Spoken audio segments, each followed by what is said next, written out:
ఒక స్టూడెంట్ నన్ను కలవటం జరిగింది, పేరెంట్ కూడా నన్ను కలవటం జరిగింది. స్టూడెంట్, పేరెంట్, అలానే తనతో పాటు ఒక మన ఓల్డ్ ఫ్యాకల్టీ మెంబర్ రావటం జరిగింది. సో 10th అయిపోయింది, సిఏ జాయిన్ అవ్వాలా లేదా ఐఐటి తీసుకోవాలా లేదా మెడిసిన్ నీట్ జాయిన్ అవ్వాలా. సో ఇది వాళ్ళకు ఉన్నటువంటి కన్ఫ్యూషన్. నేను కొంత క్లారిటీ ఇవ్వటం కోసం కొన్ని ఇన్పుట్స్ ఇచ్చాను, కొంత ఇన్ఫర్మేషన్ ఇచ్చాను. ఆ ఇన్ఫర్మేషన్ మీ అందరితో కూడా షేర్ చేసుకుంటున్నాను. Thank you. ఇప్పుడు నిన్న ఒక chartered accountant, he happens to be one of our old faculty member, admission కోసం వచ్చారు. సో ఆయనతో ఒక మాట చెప్పాను, అంటే how we look at the things, అది కూడా దట్ రియలీ మ్యాటర్స్. ఆయన చెప్పింది ఏంటంటే, ఇట్లా ఒక అడ్మిషన్ ఉంది sir, CBSE 10th class complete చేశారు, వాళ్ళు సిఏ జాయిన్ అవ్వాలనుకున్నారు, ఇంకా వాళ్ళకి ఆప్షన్ కూడా లేదు. మాస్టర్ మైండ్స్లో పనిచేశాను కాబట్టి నన్ను రమ్మన్నారు, తీసుకొచ్చాను సార్, జస్ట్ మీతో ఒకసారి మాట్లాడతారంటానంటే నేనే మాట్లాడాను. వాళ్ళ అంటే ఫాదర్ అండ్ స్టూడెంట్ ఇద్దరు చెప్తుందంటే, చాలా కష్టం కదా సార్ సిఏ, అసలు మావాడు చేయగలడా అని అన్నాడు. మాస్టర్ మైండ్స్లో మీరు జాయిన్ అవ్వాలా లేదా మీ ఇష్టం, మీకు ఇంకేదో వేరే చాయిసెస్ ఉన్నా చూసుకోండి, with in the state or out side the state, but మీరు సిఏ గురించి మాత్రం అతిగా ఎక్స్పెక్ట్ చేసి భయపడద్దు అని చెప్పి ఏం చెప్పానంటే, మీతో పాటు వచ్చాడు మా ఫ్యాకల్టీ, నేను, మీ ఇద్దరు స్కూల్ టాపర్స్ కూడా కాదు, క్లాస్ టాపర్స్ కూడా కాదు, మేము కన్నా ఐఐటి కానీ లేదా నీట్ కానీ జాయిన్ అయ్యి ఉంటాం, బైపీసీ పాస్ అయ్యే వాళ్ళం కాదు, ఇది జాయిన్ అయ్యాం కాబట్టి పాస్ అయ్యాం. ఆ కోర్స్ తీసుకొని ఉంటే, అంటే నీట్ కానీ ఐఐటి కానీ తీసుకొని ఉంటే మీ ఎప్పటికీ లైఫ్లో రీచ్ అయ్యే వాళ్ళమే కాదు, ఇది మాత్రమే రీచ్ అయ్యగలిగాం. మీ అబ్బాయి క్లాస్లో చాలా టాపర్, ఎక్స్ట్రాడినరీ స్కిల్స్ ఉంటే పంపించండి, ఐఐటి కానీ మెడిసిన్ కానీ. వాడు అబవ్ స్టూడెంట్ అంటే మాత్రం వాడి జీవితంతో ఆడుకోవద్దు, అవి ఎప్పటికీ కావని చెప్పారు, ఐఐటి మెడిసిన్. సెకండ్ పాయింట్ నేను చెప్పింది ఏంటంటే, అంటే ఇవన్నీ perception, how we look at them, situation ఎలా చూస్తాం. సెకండ్ థింగ్ వాళ్ళకి నేను చెప్పింది ఏంటంటే, మీరు ఒక 25 మెంబర్స్ని ఐఐటి జాయిన్ చేయండి, గట్టిగా ఒకటికి సీట్ వచ్చింది. వాస్తవంగా అసలు సక్సెస్ రేషియో ఎంత ఉంది, 12 lakh స్టూడెంట్స్ రాస్తుంటే 14,000 సీట్స్ ఉన్నాయి, అంటే ఎంత 1:100, 1:100. కానీ నేనేం చెప్పా, 1:25 చెప్పా, ఇంకా తక్కువ చెప్పాను, చాలా తక్కువ చెప్పా. 25లో ఎవరు పాస్ అవ్వకుండా కరెక్ట్ మాట, 25లో ఒకటి కూడా రాకపోవచ్చు, బట్ నేనేం చెప్పాను, 25 జాయిన్ అంటే ఒకరికి ఛాన్స్ వచ్చేది అన్న. కానీ 25 స్టూడెంట్స్ సిఏనో సిఎంఐనా జాయిన్ చేయండి, కనీసం 15 పాస్ అవుతారు, first attempt, second attempt, third attempt. So ఇక్కడ success ratio far better than IIT, far better than medicine.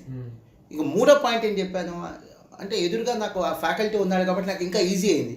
ఆయన ఎవిడెన్స్ నేను చెప్తే ఇట్ బికమ్స్ ఎన్ అడ్వర్టైజ్మెంట్. నా ఎదురుగా ఆయన ఫ్యాకల్టీ ఉన్నాడు, ఆయన సీఏ పాస్ అయ్యాడు కాబట్టి నా పని ఈజీ అయింది.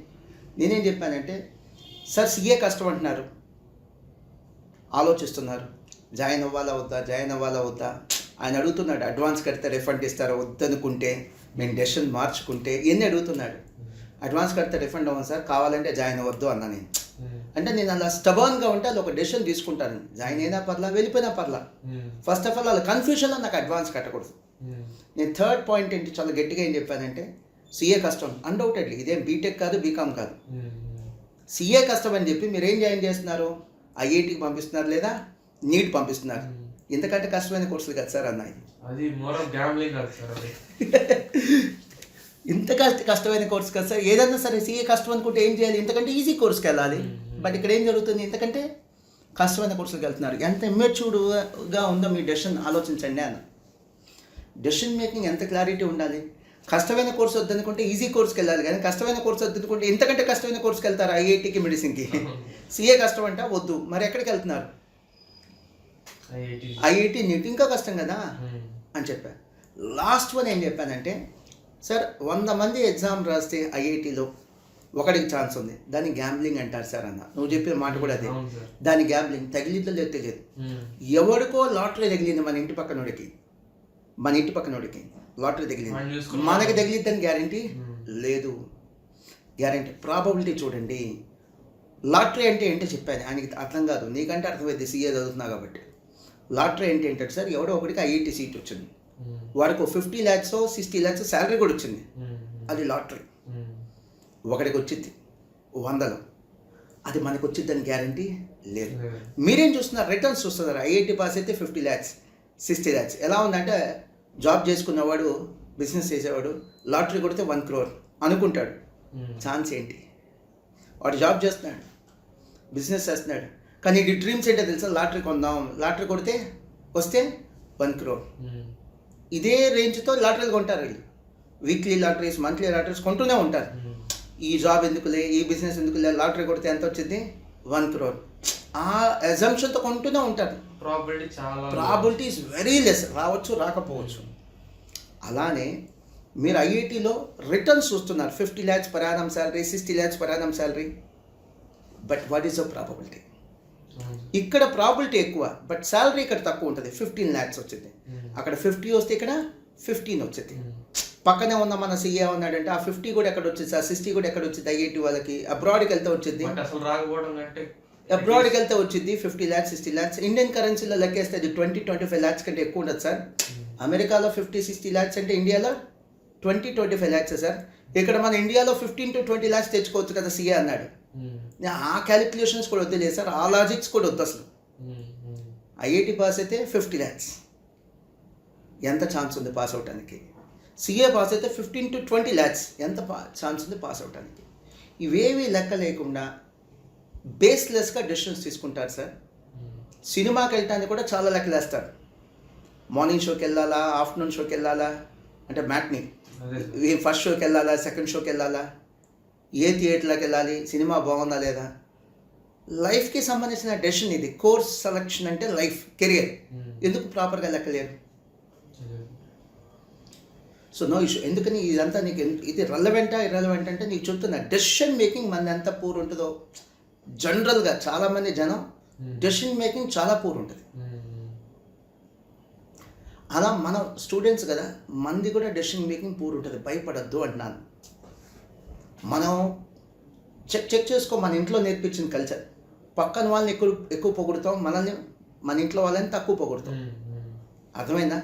అలానే పక్కన ఎక్కువ అంచనా వేస్తాం, మన పక్కన ఉన్న క్లాస్మేట్స్ని, ఫ్రెండ్స్ని. మనల్ని మనం తక్కువ అంచనా వేసుకుంటాం. Underestimate ourselves. ఇది కాకుండా నెక్స్ట్ లెవెల్కి ఏమవుతుందో తెలుసా? సిఏ ఎగ్జామ్ని ఎక్కువ అంచనా వేస్తాం, మన కష్టాన్ని తక్కువ అంచనా వేస్తాం.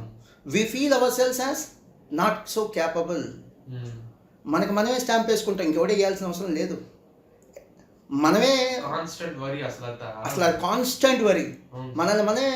ఇప్పుడు నేను కాలేజ్ స్టార్ట్ చేశాను, చైతన్య ఉంది, నారాయణ ఉంది, భాష్యం ఉంది, ఇంతమంది మధ్యలో నేను అసలు కంపీట్ అవ్వగలనా, సస్టైన్ అవ్వగలనా? నాదేం సెకండ్ జనరేషన్ ఎంటర్ప్రినర్షిప్ కాదు ఇది, ఇది నా ఫస్ట్ జనరేషన్. నాకు డబ్బు కూడా లేదు ఇనీషియల్ డేస్లో, నాకు స్కిల్ తప్ప, సర్టిఫికేట్ తప్ప ఇంకేం లేదు. మరి అలా నన్ను అండర్ ఎస్టిమేట్ చేసుకుంటే ఈరోజు 2 స్టేట్స్లో ఇంజనీర్లు అంటే నారాయణ, డాక్టర్లు అంటే చైతన్య, సిఏ అంటే మాస్టర్ మైండ్స్ వచ్చి ఉండేవాడిని కాదుగా నేను. సో మనం first of all we should stop worrying up and we should stop underestimating hour cells.